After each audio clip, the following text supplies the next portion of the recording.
deseo poner en acto a Francisco, naturalmente das causas que a Valverde, digo que o secretario xeral da Universidade que vaya a procura o doutorando e o seu padrino.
Domine, precoveniam.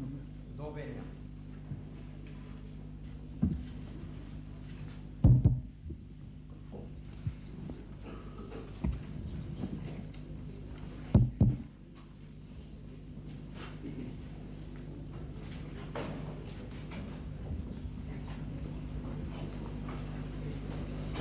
Magnífico, señor rector de la Universidad de Santiago,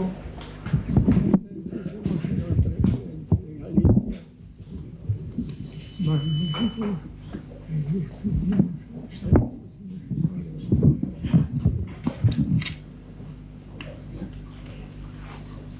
non nobis, non para nós este supremo honor académico, senón para os meus mestres e os compañeiros de labor, comenzando por vos, cantos de día a día axudades nos meus traballos e no cultivo do espírito nestas vosas investigacións.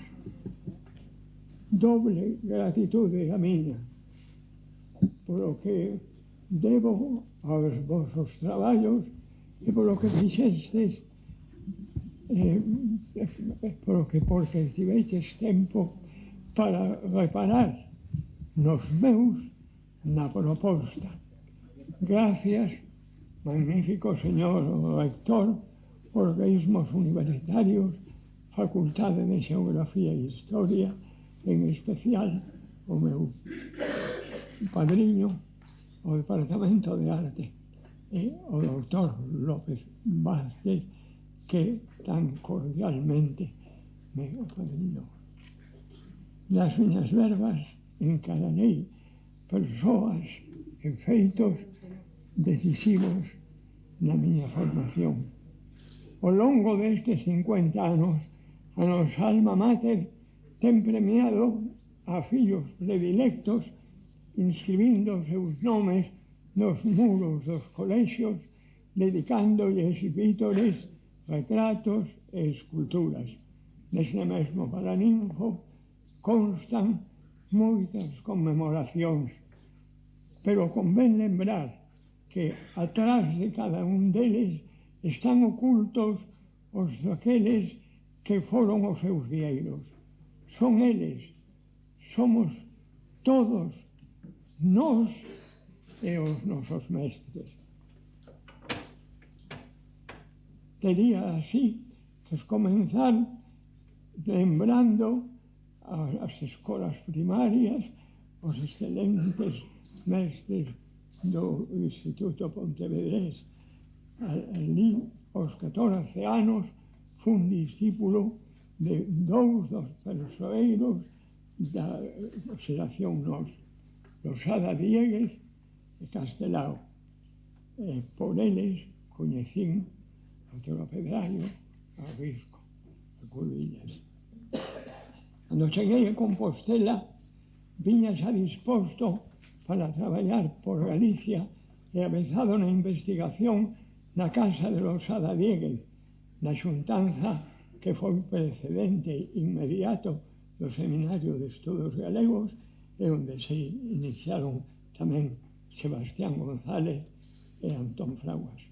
Por ali viña tamén Paz Andrade. Todos fillos espirituais da xeración nos.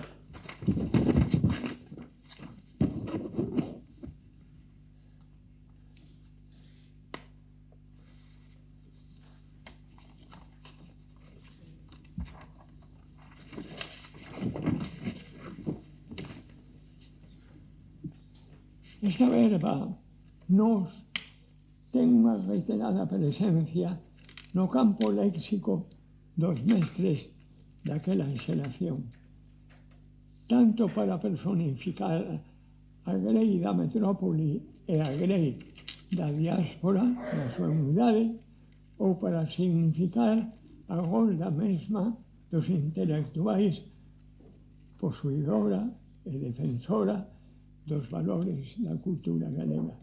Co primeiro censo aparece no álbum Nos, co segundo encabeza a lección de Risco neste mesmo Paraninfo, Nos os inadaptados.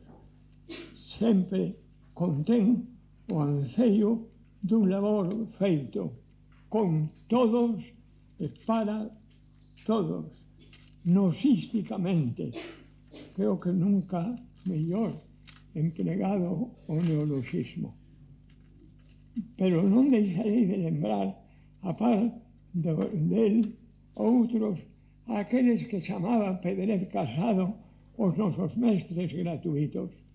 San Pedro, Sánchez Cantón, Ignacio Filarelle, os redactores portugueses de Groteria, Pérez Constanti, os benfeitores do Museo de Pontevedra e os que ali me axudaron, cifrados todos nun só nome, o de Alfredo García Alén. Estaba a universidade cando eu cheguei en tempo de mudanzas. Era xa a Compostela de Amoguibal, a Compostela de Novo a Santos. Mesmo no trato de mestres e alumnos fixérase un fondo cambio. Axiña fun amigo de Cotarelo, dos seus saberes enciclopédicos e o seu coñecemento da historia do galego aprendín tanto na cátedra como fora dela. A miña primeira e grata sorpresa foi o programa guía que editara para o estudio da lengua e literatura española. Despois, o Vira e Galindo entregaran os livriños análogos de orientación, postos os vellos temarios de mera exixencia, preparación, moitas veces de memorismo. No primeiro curso común de Letras e Dereito, o profesor Alcaide Villar completara o adestramento na nova lógica, como tamén señala Luis Tobío. Cada un deles, unha respetada figura, representaba a tradición. O doutor González Salgado, o derradeiro en usar na cátedra, a toga e o virreite. Lembro con agarimo aos claustrais da Facultade de Dereito, uns pola sabencia, outros, sinceramente, polo estilo. Algúns, como Gil Casares, aunaban a competencia ao señorío. Cabeza de León, ben informado sempre das letras foráneas, abríamos as portas do seu fogar para que consultásemos libros recentes e para facer pequenos comentos experimentais de versións de músicas, versións literarias máis ou menos surrealistas, escoitando o piano a Val ou a Braga. O Vira presentaba a problemática do dereito penal. Castroviejo, con visión tradicionalista, comentaba o Toniolo. Rajoy Leloup abrían os camiños dos costumes e das normas peculiares de cada área. Ribero de Aguilar era como un arquetipo da fidalguía santiaguesa. Chegaban mestres novos. Gui del Castillo, que na súa cátedra fixo que Tobío e máis eu enfocásemos nunha monografía que gardo o problema autonómico galego. E no coloquio púxose sempre da nosa parte. Non asistín ás clases de Arias Ramos e de la Bella, pero sí as súas conferencias. Hai feitos sinxelos daqueles tempos que teñen para nós, os estudiantes de entón, un valor simbólico do novo estilo universitario. O día 12 de marzo de 1924 cantamos neste Paraninfo, por primeira vez quizáis en España, o Gaudeamus Igitur. Trouxera de Alemania a partitura o profesor García Blanco. A amplificación das facultades de filosofía, letras e de ciencias chegaba pola xestión eficaz de Rodríguez Figuri. Carón dos valores galegos incorporábanse mestres chegados de fora, como Pérez Bustamante, con novos conceptos de psicología humana e vocación americanista. Galindo e o seu método de aprendizaxe de latín, Moralejo, coa súa inmencia sabencia lingüística. Pericot participara logo dos nosos inquéritos arqueológicos. Luisa Cuesta era a primeira profesora cando chegou a biblioteca, esa biblioteca na que Bustamante fixo unha laboura gigantesca. Con algúns compañeiros por libre rematei a carreira de letras e fixen as asignaturas de arquivos e bibliotecas na Universidade de Zaragoza. A de Sagano e Sanz, Jiménez Placer, Paró, Galindo, que xa estaba ali, no inolvidable Moneva.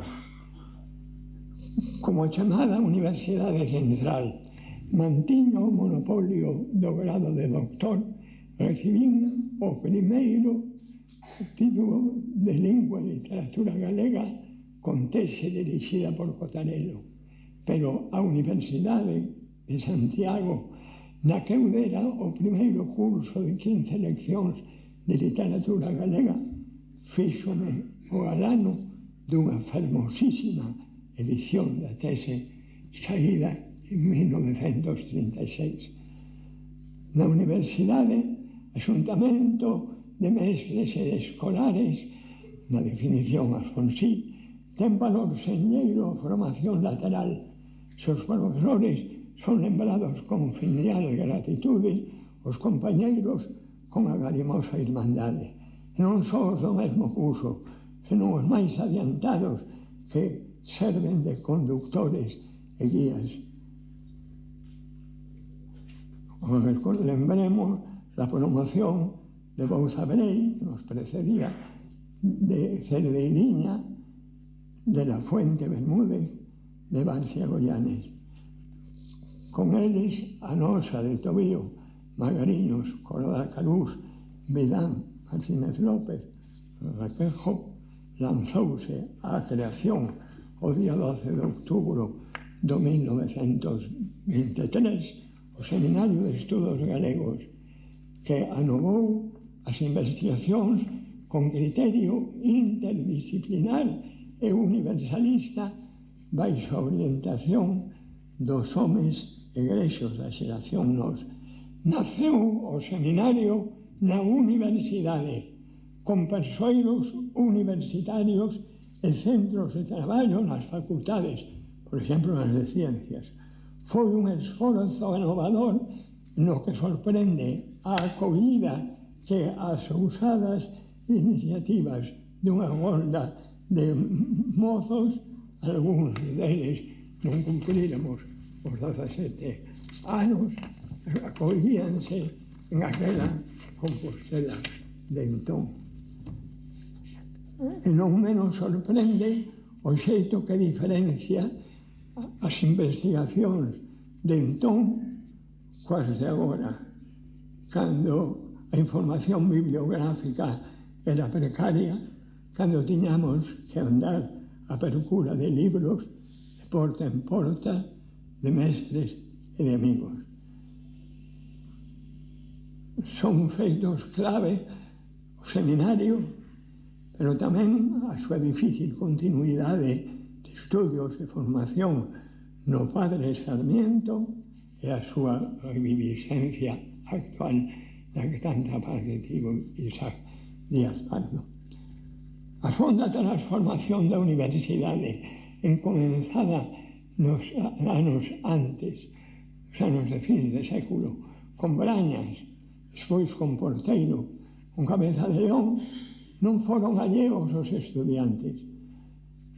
Eu lembro que nos nosos primeiros traballos periodísticos a latexa todo un programa compostelán universitario dos que se amellaban lonxanas utopías o que agora se foron convertindo en realidades.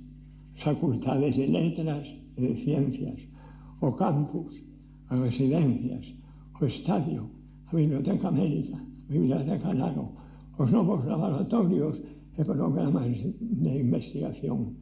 Aqueles foron os anos das conferencias de Obermeier, de Millares, de Bolívar, da conmemoración nese mesmo Paraninfo de Carolina Micaelis, da presencia dos filólogos invitados polo Seminario de Estudos Galegos, Gaminscheg, Sponer, Heisencrone, Pil, os novos institutos, sobre todo de estudios portugueses, un libriño de Pérez Bustamante e Sebastián González refire o que representa a renovada universidade de entón.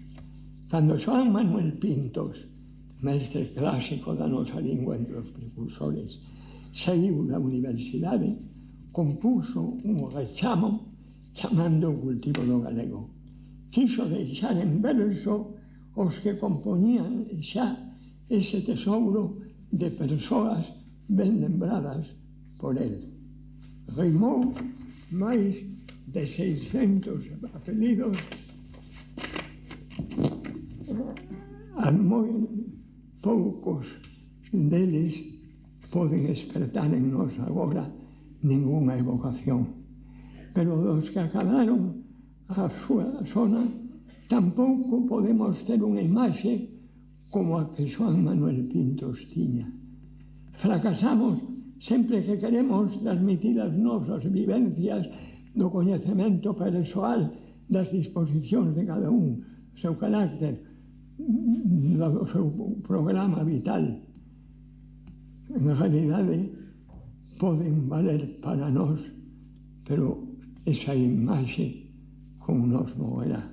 Os que coñeceron a Cotarelo, Costelao, a Rosada, a Otero, poden ter a imaxe que dan a obra e os testemunhos, pero non esa outra directa que nin nós somos capaces de transmitir.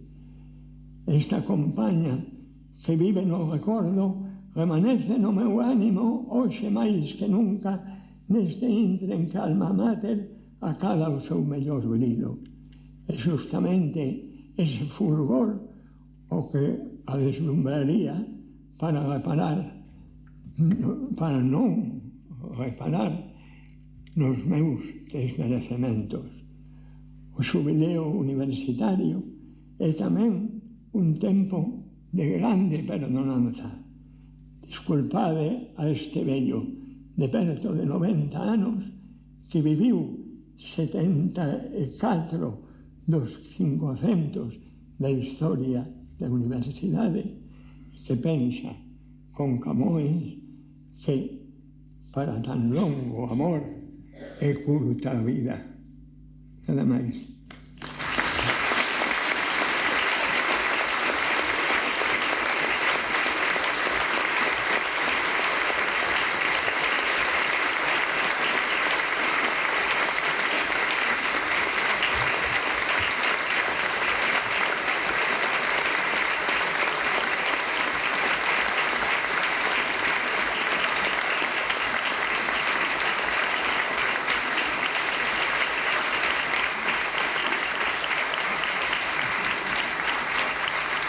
Doctor Magnifico Pentovenia. So bene.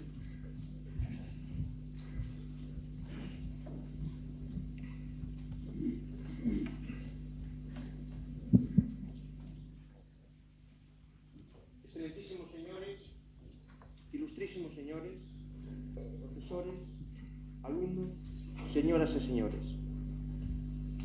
Cando hai 2 anos lle propuxen aos meus compañeiros de departamento que iniciásemos os trámites para o nomeamento de don Xosé Filgueira como doutor honoris causa pola nosa universidade, tiña a convicción de que con isto estaríamos a facer un acto de xustiza, non só con don Xosé, senón con toda unha xeración de galegos, humanistas, bos e xenerosos, entregados á construción de Galicia tamén dende dentro.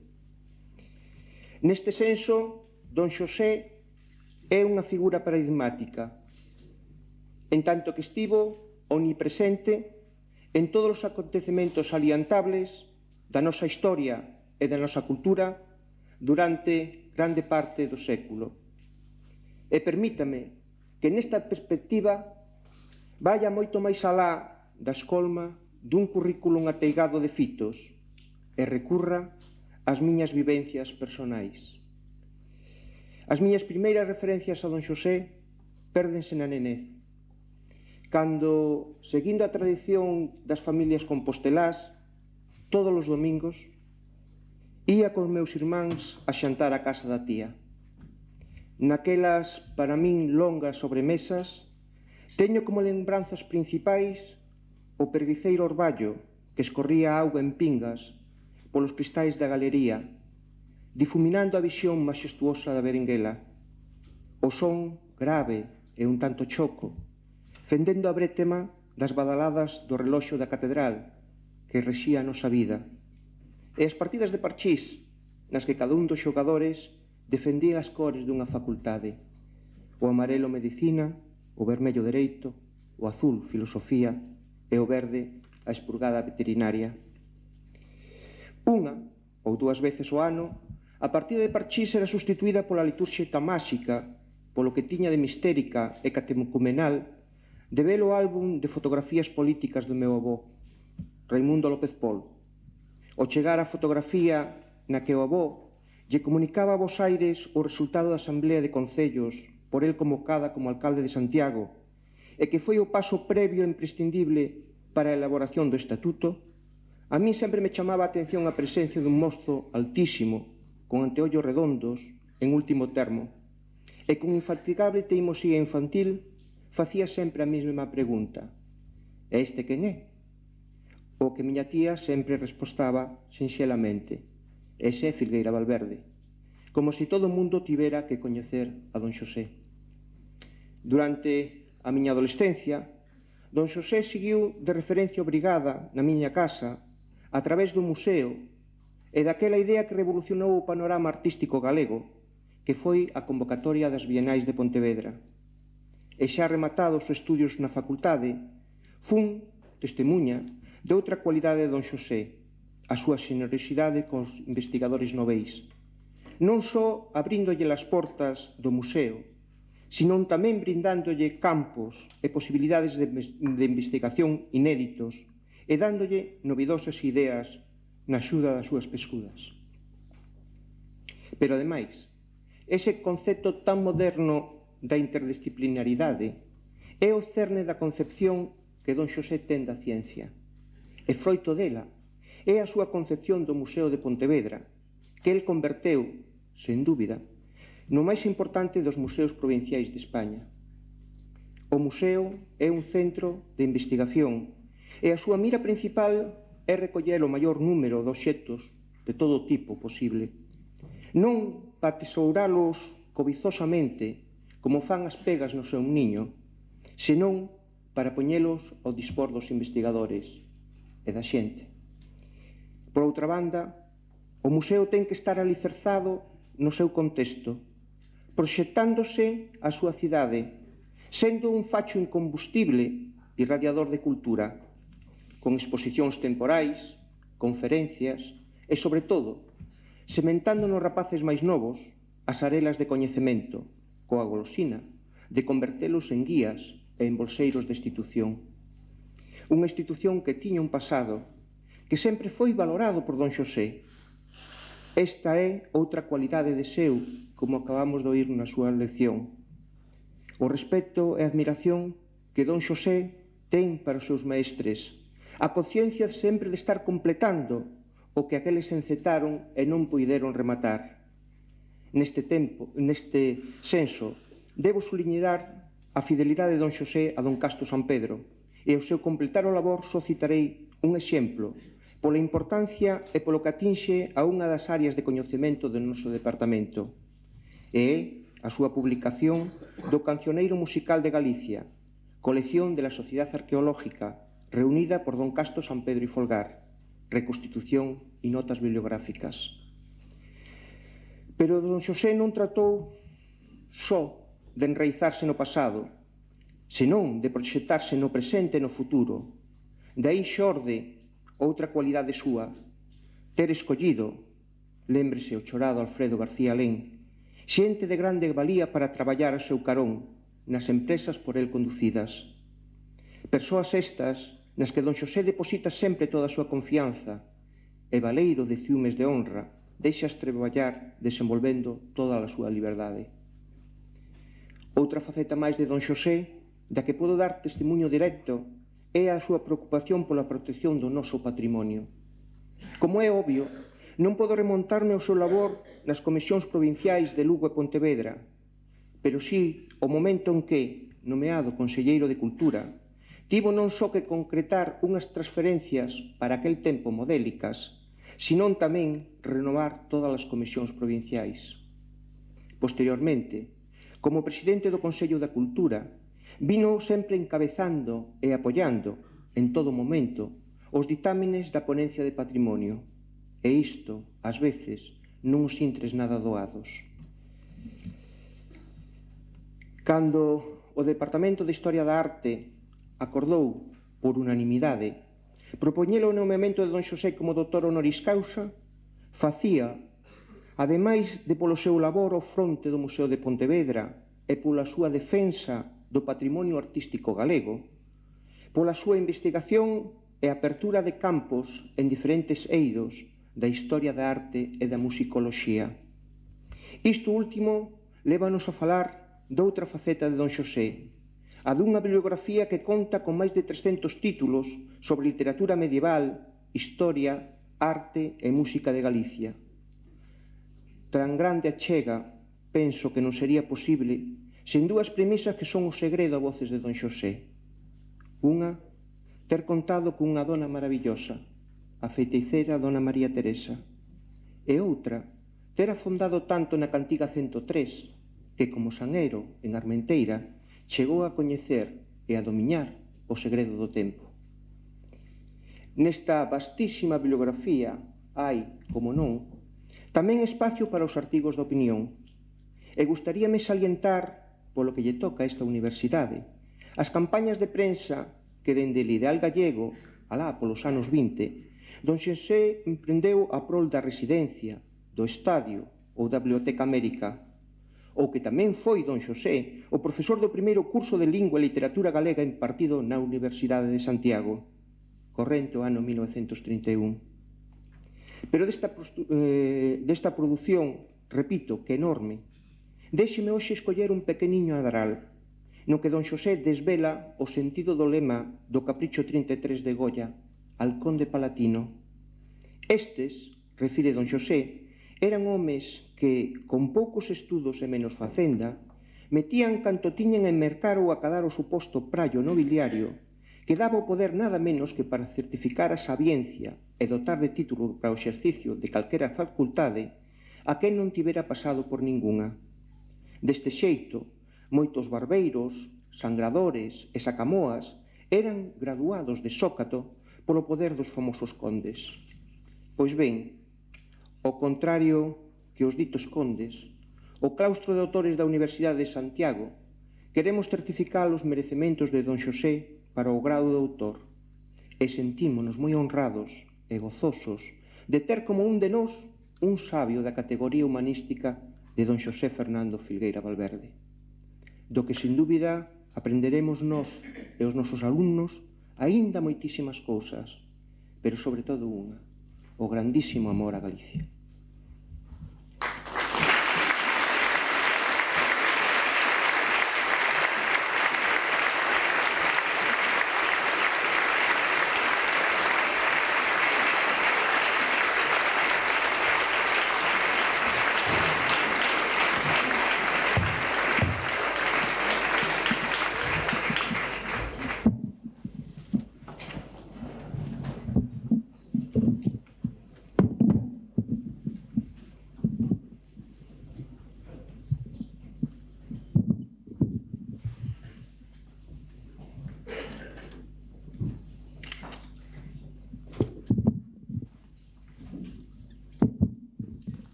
Autoritate igitur mi conquesa legibus regni tibi domino José Fernando Filgueira Valverde confero gradum doctoris honoris causa in filosofia et literae et commito para claro domino José Manuel López Vázquez patrono tuo ut te insignibus doctoralibus decoret.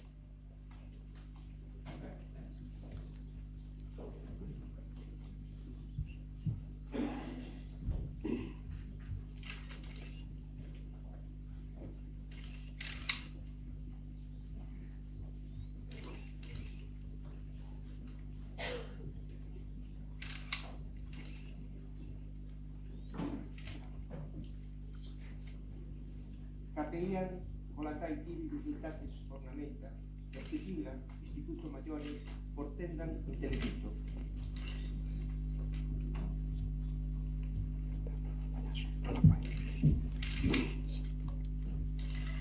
Fileus dic liberalis tibi siteru laurum coronamentum, quo donavanti vos pertamen victor.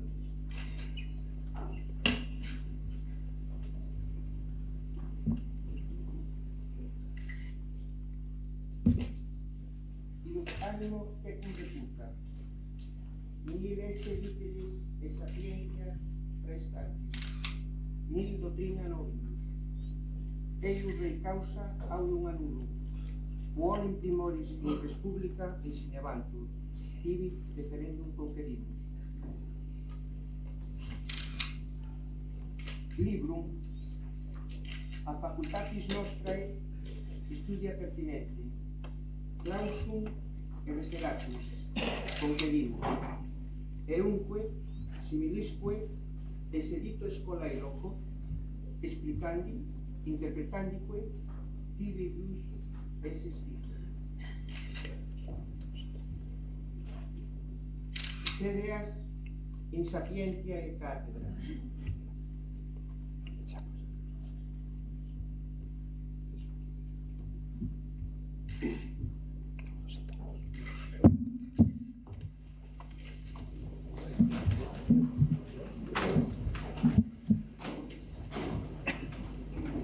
Confinde in academia et inferno dominas judices opituleis.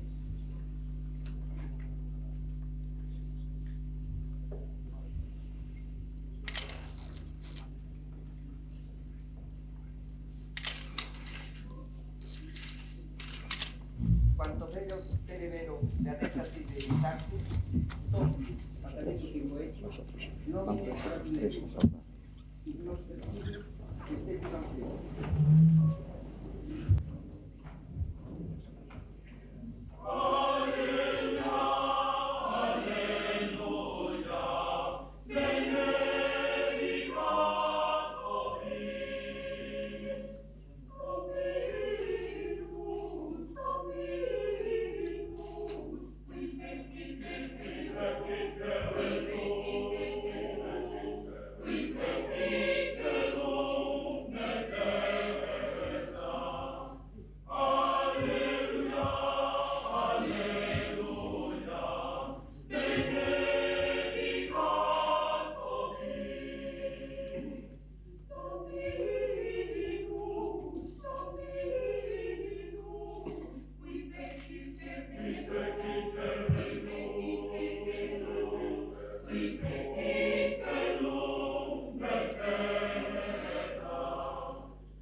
Attendito giuramento. Iuras ad implere quae secuntum, semper ubicunque fueris, iura privilegia et honorem uius universitati eiusque doctorem conservare, favorem et prudentem consilium praestare quod insfuere requisitus, et eam eiusque doctores ab omni calumnia verbo et opere defendere. Egregie dir Domino Fernando Filgueira Valverde, che admito et in corporo in doctorum universitatis Compostelae in omnibus honoribus libertatibus exemptionibus et privilegiis quibus gaudent et postum gaudere ali similis doctores in Compostelano studio et ubicunque terrarum in orde et titulus uius admissionis et incorporationis tibi confero.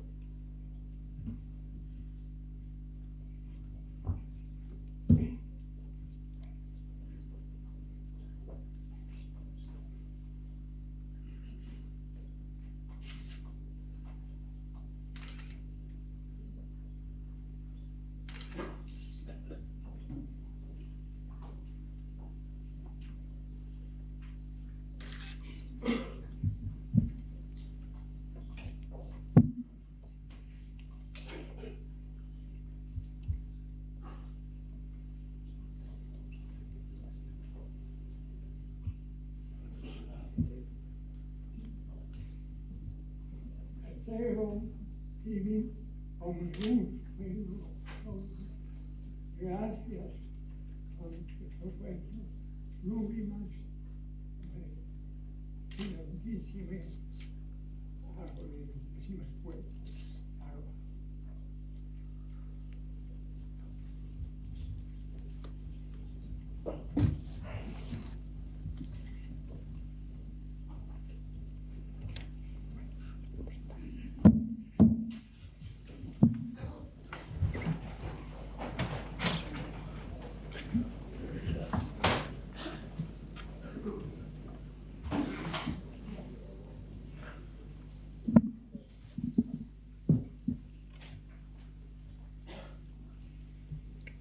Excelentísimo señor Presidente da Xunta de Galicia, excelentísimos rectores magníficos das Universidades da Coruña e Vigo, excelentísimos profesores doutores Lucas Álvarez, Pajares Vales e Villares Paz, excelentísimas e ilustrísimas autoridades, claustro da Universidade, señoras e señores.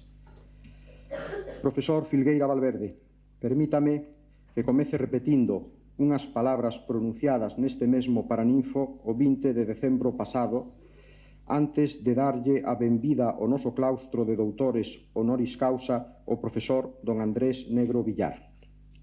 O chamado Plan Pidal, referente ao ensino universitario, establecera en 1845 a inxusta disposición pola que todas as universidades españolas, agás a de Madrid, que pasaba a ser considerada Universidade Central, perdían o dereito para conferir o grao de doutor, dereito que lle foi de novo recoñecido á nosa Minerva Compostelá pola Lei de Ordenación Universitaria de xullo de 1943. Pois ben, aquel marco legal tan lesivo para a Universidade Galega posibilitou paradoxalmente que o Departamento de Historia da Arte propuxera o 20 de decembro de 1993 o nomeamento como doutor honoris causa do excelentísimo señor don Xosé Fernando Filgueira Valverde, que tivera que obtelo o seu doutoramento en Filosofía e Letras pola Universidade Central no ano 1935, cunha tese de literatura comparada sobre la cantiga 103, noción del tiempo y gozo eterno en la narrativa medieval, dirixida por don Armando Cotarelo Valledor. Este excelente traballo, pioneiro en España dunha nova disciplina da ciencia literaria, sería non embargante publicado pola Universidade de Santiago de Compostela en 1936, xa comezada a Guerra Civil, xustamente como o seu colofón consagra o día 30 de agosto, festividade adicada no calendario cisterciense a Santoero de Armenteira, outro monxe como o da cantiga de Alfonso X, que pasou estático 300 anos escoitando o canto dun paxaro celestial. Volvín onte o libro de don Xosé, que de tanta utilidade me fora para a miña propia tese de doutoramento, centrada a si mesmo no apaixoante tema do tempo e da literatura, e encheume de ledicia recordar o derradeiro parágrafo da introducción ao seu texto, que no apartado dos agradecementos di literalmente: e por último, a mi madre, la Universidad Compostelana, que hoy lo acoge, y en especial al decano de la Facultad de Filosofía y Letras, doctor Pérez Bustamante, que ha tomado la iniciativa de esta edición universitaria. A ellos pertenece lo poco de útil que en estas páginas podáis hallar, quede para mí la responsabilidad de lagunas y errores. 60 anos despois daquela tese, Filgueira Valverde volve a súa alma mater da que nunca estivo ausente. Nela estudiara parte da licenciatura de Filosofía e Letras, sección de Historia, e obtivera en 1927 o premio extraordinario na licenciatura en Dereito. Nela, sobre todo, sendo aínda estudiante, contribuíra con ese pulo intelectual e vital que o caracterizará sempre á creación do Seminario de Estudios Galegos e inauguraría a súa fecunda traxectoria como orador erudito, sendo o primeiro en pronunciar unha conferencia en galego alá polo mes de novembro de 1923. Pouco antes, xustamente o día 12 de outono de 1923, nacera na Casa Rosaliana do Castro de Ortoño na Amaía o Seminario de Estudios Galegos, como un prometedor xermolo de Universidade Galega a carón da Universidade de Santiago. A bella definición do Rei Sabio vale para describir o que representou aquel xuntoiro do propio Cotarelo, Cabeza de León, Luis Iglesias, Parga Pondal, Otero Pedrallo, Risco, Moralejo, Carballo Calero, Carro, Arias Sanjurjo, Pintos Fonseca, Fernández Osorio Tafall, Álvarez Limeses, Novás, Losada Diéguez, López Cuevillas, Fraguas, González García Paz, Filgueira, entre outros. Todos eles configuraban un ayuntamiento de maestros e de escolares que esfecho en algún lugar con voluntad e con entendimiento de aprender los saberes, entendidos estes dun xeito abertamente interdisciplinar, pero sempre en función de Galicia, a que a Universidade Institucional aínda non estaba a prestar a atención debida. Foi aquel un paso de xigante nun proceso decisivo, o mesmo que reclamaba un pronunciamento histórico asinado no 1933 por outro grupo de estudiantes composteláns que chegarían co tempo a ser profesores ou distinguidos intelectuais, o proceso de galeguización da Universidade Galega. As reivindicacións daqueles mozos eran, entón, a autonomía de Galicia, a independencia universitaria con relación a Madrid, a igualdade de dereitos para o galego e o castelán e o establecemento de cátedras permanentes de cultura galega. O labor non está aínda rematado, pero moito se leva avanzado desde aquelas datas de 1923 a 1933 en que Filgueira Valverde estivo na primeira fila dun movemento que fixo endereitar o rumbo da nosa universidade. Así como a Lei Pidal permite hoxe que Filgueira Valverde sexa doutor honoris causa por Santiago, por non telo sido académica causa en 1935, outra continxencia felizmente superada fai coincidir a data do seu doutoramento coa festividade do Santo Isidoro de Sevilla, patrón universitario das Facultades de Humanidades, Xeografía e Historia, Filosofía e Ciencias da Educación e Filoloxía. Ben é certo que a don Xosé tivo o acerto de propolo para esta distinción o Departamento de Historia da Arte cando o dirixía quen hoxe actúa como o seu padriño, o profesor doutor don Xosé Manuel López Vázquez, e que consonte co noso regulamento estatutario foi a Facultade de Xeografía e Historia a que avaliou a proposta. Pero saiba, don Xosé, que todos os humanistas de Compostela, onde vostede estudiou, e de Lugo, onde tivo cátedra o inicio da súa carreira docente, sentímonos partícipes da feliz iniciativa dos historiadores, que acabou doado consenso nas instancias regulamentariamente consecutivas da Xunta de Goberno e da Comisión de Organización Docente do claustro da Universidade de Santiago. Mais aínda estou certo de que os nosos colegas das universidades irmás da Coruña e Vigo, de que os profesores de todos os seus campus, entre os que se atopa o da súa cidade materna e vital, Pontevedra, comparten o mesmo sentimento. En vostede, doutórase hoxe, en data festiva tan sinalada, toda unha vocación, a de humanista, toda unha profesión, a de ensinante, e toda unha paixón, a de investigador, que constitúen o cerne e alicerce das sociedades cultivadas. Mais coido que a invocación do noso común patrono ten neste cerimonial aínda un sentido máis profundo. Noutra laudatio de fermosísima escritura e fondo contido, o humanista, profesor e investigador Xesús Ferro Ruibal salientaba o trazo máis destacado da personalidade intelectual de Filgueira Valverde, a súa condición de polígrafo, como Barrón, Isidoro de Sevilla ou Leonardo da Vinci, porque escribiu de milleiros de asuntos, pero é vos, dicía Ferro, un polígrafo monotemático, porque só escribe do que teña que ver directamente con Galicia. O tema de Filgueira é sempre este, Galicia e os galegos. En calquera tema galego que un estudie, é difícil non acabar dicindo: por aquí xa pasou Filgueira con información de primeira man. Pódese engadir, ademais, as palabras de Ferro Ruibal, o feito doadamente demostrable de que non existe entre nós outro investigador vivo e felizmente aínda activo que teña unha produción maior sobre Galicia que a Filgueira Valverde. Ben querido don Xosé, eu ben sei que vostede desde mozo tiña sinalado con pedra branca no calendario o día do seu doutoramento por Compostela. Non foi unha paxariña sobrenatural a que o demorou co seu canto de serea celeste, senón as circunstancias da historia e o decurso dunha vida admirablemente laboriosa. Non foron tampouco 300, senón 60 anos de adiamento.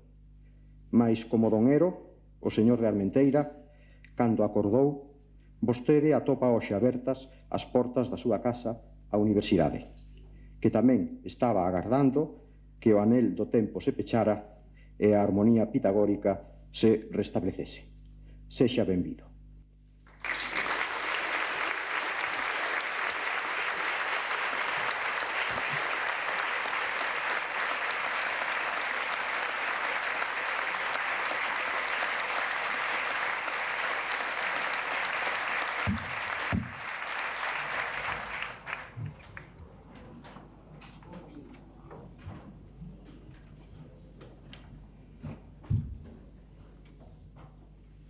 Oh,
Érguese a sesión.